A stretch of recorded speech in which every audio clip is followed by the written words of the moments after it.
Bueno, al hablar de potencial de membrana, doctores, una de las cosas que nosotros dijimos y que comparamos un poco fue lo que son las células excitables versus autoexcitables. Y aquí hay algo que no confundamos. Quedamos bien claro que nosotros vamos a hablar de nódulos sinusal y eso propiamente dicho con sus características, todo ya en la P2, porque va a estar junto con cardio, protección muscular, respiratorio, todo eso para la P2 y un poco más. Pero doctores, conceptualmente sí tienen que saber la diferencia de estos dos. ¿Ok? Conceptualmente sepan, porque si ustedes entienden el concepto de esto, automáticamente ya pueden comparar con esto y ver qué serían las diferencias, ¿sí? Básicamente, doctores, recordando que una célula excitable es una célula que necesita de un estímulo externo. ¿Por qué?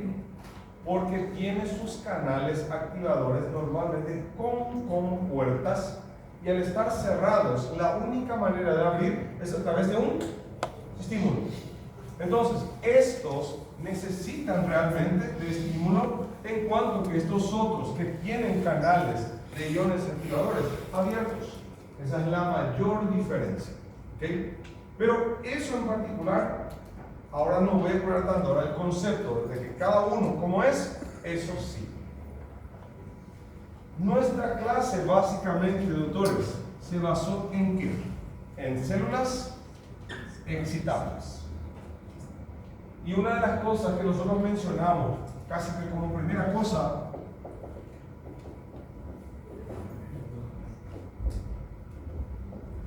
ley del todo nada. Y justamente también, doctores, habíamos hablado claramente con lo que habíamos definido que una cosa es ley del todo nada y otra cosa es umbral. Claro que los dos están totalmente, o sea, uno es la referencia para que el otro realmente tenga sentido. O sea, no existe ley del todo nada, sino hay un umbral que delimite exactamente cuando una célula va a activarse totalmente o cuando no se va a activar nada. ¿Correcto? Por eso estos conceptos, recuérdense bien, doctores. Recuérdense muy bien. Bueno. Otra cosa. Como nuestro tema básicamente fue sobre excitables, y acabamos de decir que existe una ley del todo nada y que existe un umbral, pero para poder llegar a ese umbral necesitamos de estímulo, que ya habíamos dicho claramente, doctores, que los estímulos básicos podemos clasificar en químicos, eléctricos, y estos dos, bueno, aquí este es el más importante, el que más se usa, pero recordando, doctores, que aquí podemos hacer hasta un paralelismo con lo que era la sinapsis entre neuronas. ¿Se recuerdan? Sinapsis química, eléctrica. Pero también, doctores, aquí no nos olvidemos que hay también estímulos físicos. Bueno, estímulos físicos. Normalmente, doctores, cualquier uno de esos estímulos van a generar con certeza una activación, bueno, si es que alcanza el umbral, ¿verdad? Entonces, cualquier uno de estos tipos de estímulos tiene la posibilidad de activar una célula desde que alcance el umbral. ¿Bien? Bueno, doctores, en el examen, si caen valores de potencial de reposo, de umbral o de punto de sobreexcitación, recordando que tengo que definir exactamente qué tipo de célula es. ¿Está bien? Eso ya para dejar bien en claro. Entonces, No, eu só fiz uma aclaratória, doutora, que se por um acaso eu colocar algum valor de potencial de repouso, porque vamos ver o tema de gráfica agora, mas se eu colocar um valor, eu já vou ter que colocar o tipo de célula, porque de fato já vai ajudar um pouco, porque al saber que tipo de célula, uno já começa a entender um pouco mais. ¿Ok? Bueno, entonces eso es solamente un comentario. Agora, a partir de esto, nós tínhamos falado também, doutores, sobre algo que sí puede caer conceptualmente, que son los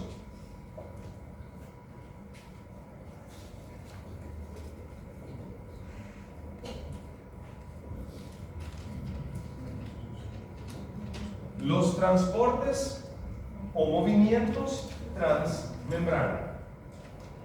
Porque, doctores, no podemos hablar de potencial de membrana, no podemos hablar de potencial de membrana si no hablamos de difusión, si no hablamos de presión osmótica, de osmosis.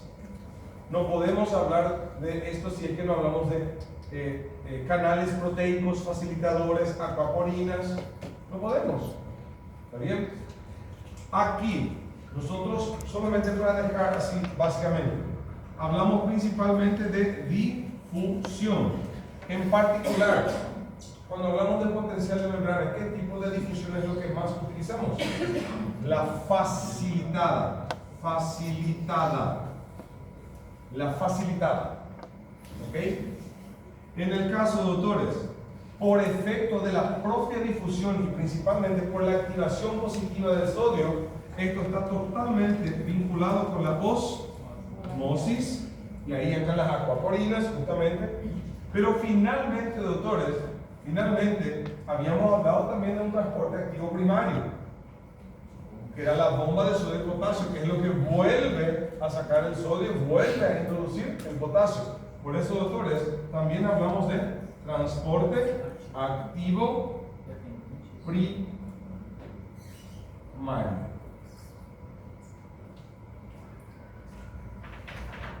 Recordando que toda vez que decimos transporte activo primario, normalmente ya son bombas ATPases. Y en nuestro caso de ejemplo siempre, bombas de sodio. Ok. En este caso, doctores, recordar las características, principalmente, aquí lo que nosotros podemos hacer un versus, realmente es difusión facilitada, transporte activo. Eso es lo que podemos hacer un buen versus, porque la osmosis es prácticamente secundario a estos procesos. O sea, primero hay difusión, después osmosis. Después transporte activo, osmosis de salida. ¿Entienden? Pero, doctores, recuérdense la relación del gradiente, recuérdense qué se utiliza, qué se necesita, es específico, no es específico, cuáles son las características para necesitar un canal facilitador, en fin, características, versus. Sepan porque eso puede caer acá, ¿cierto? Bueno, doctores, esto fue todo lo que pudimos hablar un poco y reforzar, pero después ya entramos. La verdad, a gente fez una doble comparación, un esquema celular y un esquema de gráficos, ¿se recuerdan? Y dejando ya bien en claro, ¿cuál gráfico de potencial es el que realmente va a entrar en esta prueba? Solamente el de espiga. El de meseta y el de espiga autoexcitable ya queda para T2 con la parte cardíaca. ¿Está bien? Entonces, ahora solamente va a entrar hasta espiga.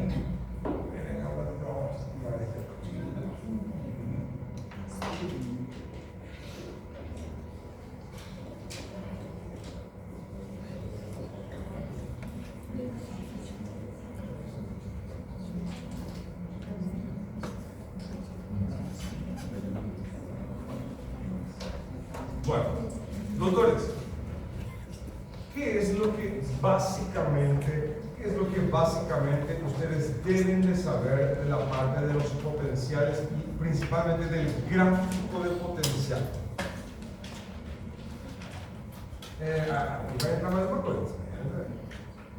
En el caso, doctores, algo que con certeza ustedes deben de recordarse son las partes del gráfico. Porque cada parte tiene una denominación. Normalmente, doctores, todo el periodo que el gráfico indique una línea recta de voltaje constante, estable y negativo es lo que llamamos el potencial de reposo. Y normalmente, doctores, para que una célula salga del potencial de reposo, ¿qué ella necesita? Un estímulo que va justamente a habilitar ¿qué? Canales facilitadores que van a permitir la difusión facilitada. ¿Se entiende? A partir de aquí, doctores, vamos a tener una primera parte de ascenso lento del voltaje que va a alcanzar hasta el potencial umbral. ¿Cómo se va a llamar, doctores, esta parte aquí? Esto, doctores, es lo que nosotros ya llamamos de despolarización lenta. Ahora, pregunta, la despolarización lenta, ¿por qué está aconteciendo? Porque acabamos de decir, ya habíamos dicho en clase, que el estímulo que hace con los canales con compuertas de sodio lento abren. A partir de ahí, difusión de ¿qué? De sodio, que va de fuera para adentro. De donde hay más, para donde hay menos. Doctores, entonces, la despolarización lenta se debe a, exacto, muy bien, apertura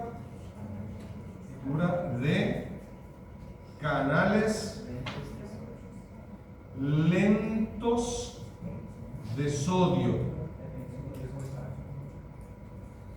Estos lentos dependen de voltaje.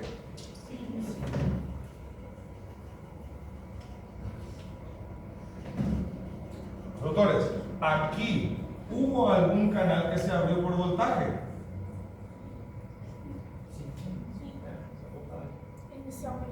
Desde aquí hasta aquí. Estos son dependientes de estímulo. A partir de que se alcanzó el umbral, a partir de ahora, va a comenzar la apertura de canales OA. Ahora, doctores, ¿qué va a acontecer?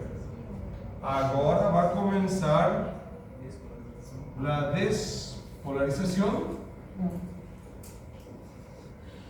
rápida. ¿Y por qué esto va a acontecer, doctores? Finalmente, ¿por qué aconteció esta despolarización rápida? Por la apertura de canales rápidos de sodio que justamente son voltaje dependiente.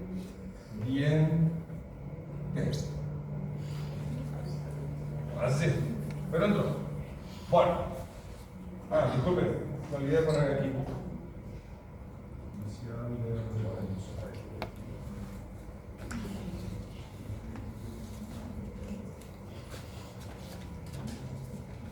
Potencial de reposo, normalmente negativo. Potencial umbral, normalmente negativo. Por lo general, doctores, ¿cuánto suele ser la diferencia? ¿Cuánto suele ser la diferencia entre el potencial de reposo y el potencial umbral? La diferencia. ¿Cuánto? 25. 25. En promedio 15. En algunos un poco menos, en algunos un poco, pero en promedio 15 milivoltios. ¿Está bien? Esa es la diferencia por lo general. Ok. Porque, doctores, ese sí es un valor un poco más estable. Independiente que mude el valor del potencial de reposo y del umbral. Esta es nuestra referencia de diferencia. Este es más fácil que salga en cualquier tipo. ¿Entienden? Ahora, ¿cómo se llamaban nuestros puntos más elevados? El punto de sobreexcitación. Este sí ya súper positivísimo. Doctores, ¿qué debe pasar para que se alcance el punto de sobreexcitación? De hecho, todos los canales rápidos de sodio deben de abrirse, pero llegando hasta este punto, automáticamente ellos deben otra vez cerrar los de sodio. Pero a ese mismo momento, también por segundos mensajeros inducidos por voltaje, se habilitan lo que son los canales de potasio.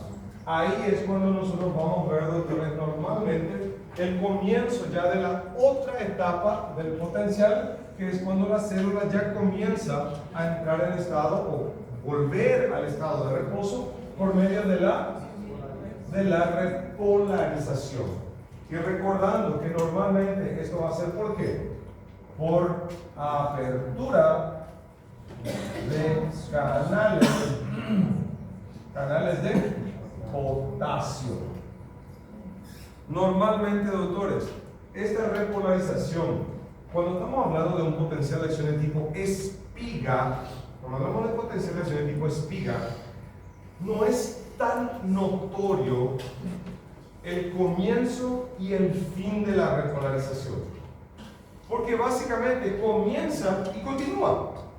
Sin embargo, en el potencial de tipo meseta, que no va a entrar en el examen dejando bien en claro, ahí es un poco más evidente. Porque cuando es tipo meseta, se alcanza un punto máximo. El voltaje tenta a descer. Pero enseguida, ¿quién aparece? La meseta. Y só depois cai de nuevo. Entonces tenemos un primer punto de descenso, un punto de plató, que sería meseta, es meseta, y después otra vez tenemos otro punto de descenso. Por eso cuando tenemos un potencial de acción de tipo meseta, ahí es muy evidente la repolarización inicial. Y aquí la repolarización tardía o final. Pero lastimosamente aquí, como el potasio empieza a salir y sale violentamente, y como no hay una contracarga para retener el voltaje, él continúa directo. Por eso de manera casi que arbitraria y dependiendo del tipo de célula, decimos que hay una repolarización al comienzo inicial y ya después tardía o final. ¿Por qué es importante mencionar esto? ¿Por qué es importante mencionar esto? Mismo que no tengamos un punto muy alto de corte. Porque, doctores, y aquí viene más un concepto que tienen que recordarse, que ustedes ya saben. Doctores, aquí llamamos periodo refractario celular.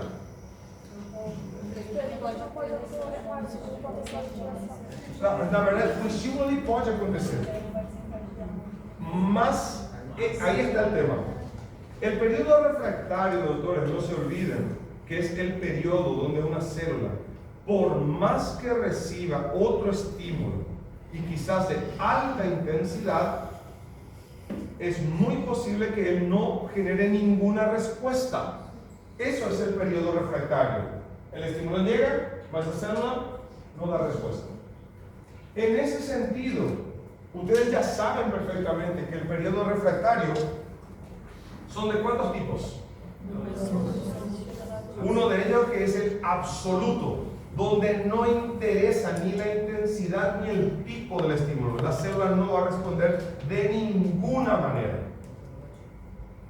Ahora, ¿y el relativo? En el relativo significa que la célula tiene potencialidad de responder. Porém, necesita de una condición. ¿Cuál sería esa condición? Que la intensidad del estímulo sea mucho mayor que el estímulo inicial. Y ahí es donde tiene una cierta relevancia la repolarización inicial y la tardía.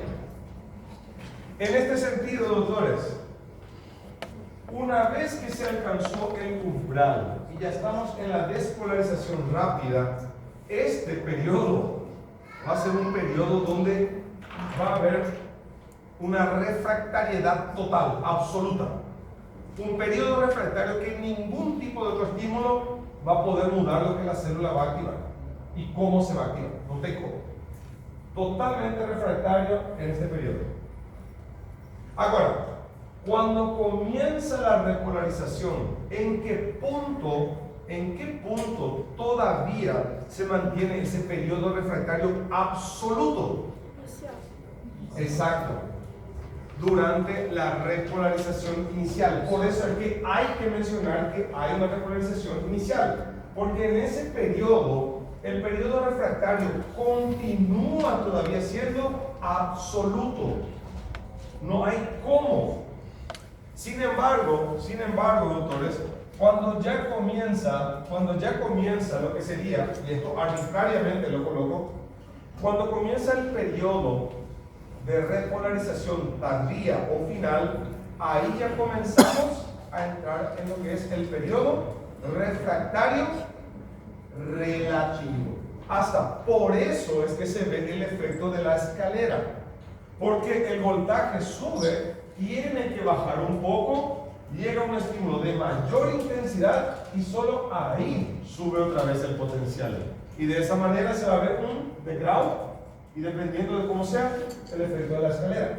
Pero doctores, lo que quiero que entiendan es que por más que no tenemos una referencia exacta de hasta dónde es inicial y de dónde comienza el tardío, siempre recuerden que conceptualmente, ¿hasta cuál periodo el periodo refractario es absoluto? Hasta la repolarización inicial. ¿Entienden? Eso tienen que tener siempre presente.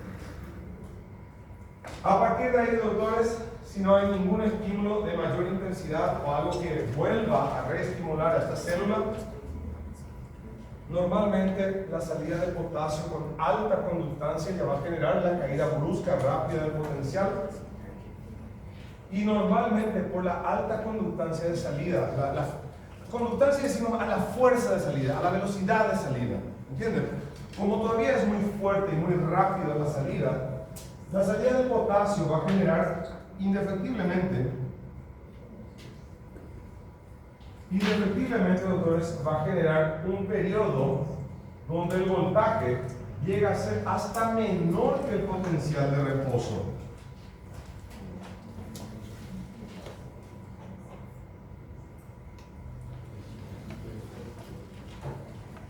Y doctores, y no se olviden que esta parte es lo que llamamos de periodo de hiperpolarización. Doctores, el libro dice claramente que la repolarización en este tipo de gráfico se debe prácticamente solo a la salida del potasio. Por ende, el libro menciona claramente que ya al final de la repolarización tardía ya comienza a funcionar ¿qué?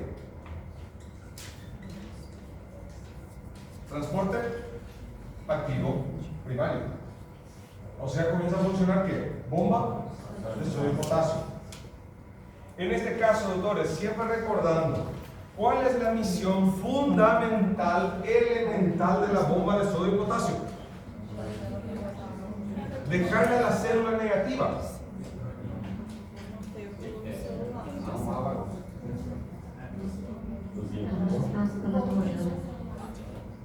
Indirectamente sí. Pero doctores, ¿cuál es la función directa y principal de la bomba de sodio y potasio? Porque si pensamos, dejarle a la célula negativa, doctores, no acabamos de decir ¿qué es lo que permitió que la célula deje de ser positiva y vuelva a ser negativa hasta el punto de que generó una hiperpolarización? La salida excesiva abrupta, intensa y rápida de potasio. Pero en este sentido, la bomba de sodio y potasio realmente ayuda a bajar el voltaje. Doctores, leí decir que cuando los hombres se van al bar e a conta alcançou R$200, sempre vai pagar 150, o outro vai pagar 20, o outro vai pagar mais 25. Bueno, el último vai pagar só R$5, tá? Mas R$4. Pero esse R$4 ajudou a pagar a conta. No podemos negar que pagó, ¿está bien? En ese sentido, la bomba de sodio y potasio es verdad que ella ayudó a bajar el voltaje. Es cierto, ayuda a bajar. Pero realmente la bomba de sodio y potasio ayuda tanto a bajar este voltaje. Doctores, en promedio, ¿cuántos milivoltios la bomba de sodio y potasio consigue bajar el voltaje? Apenas 4. O sea, doctores, 4 milivoltios. Es poquísimo, pero tiene su efecto. Por eso podemos decir que en el caso que durante la repolarización, ¿cuál es el factor principal que hace que la célula vuelva a la negatividad? La salida intensa, fuerte, excesiva de potasio. En el caso, ¿recibe una ayudinha de la bomba? Sí. ¿De cuánto sería? 4 milivoltios. Por eso, doctores, por eso es que les digo, esa ayuda no es tan relevante. Solo la salida del potasio conseguiría eso.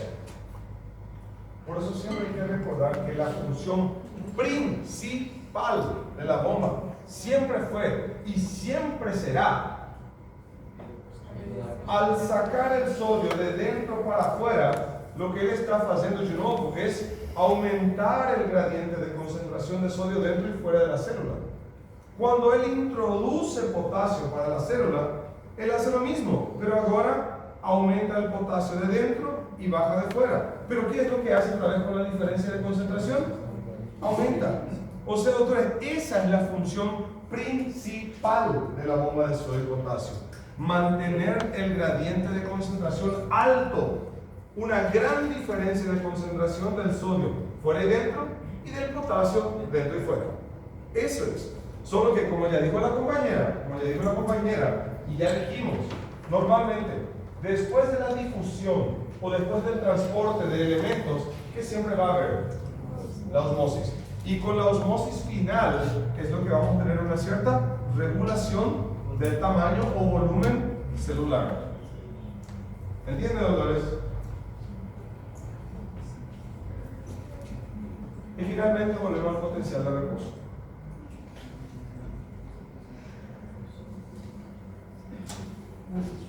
¿Algo más? ¿Cómo están? ¿Bien? Me alegro. No sé si esto es para darles más presión o si es para ayudarles. Pero, así, teniendo en cuenta las notas medias de los dos grupos que ya pasaron, tuvieron buenas notas. Cuando yo digo nota media, es la media de toda la turma. ¿Sí? ¿Hay algunas notas abajo de 12? Hay. Pero la nota media es buena. Espero que ustedes se dediquen, ayúdenle a sus compañeros y traten de pasar todos juntos.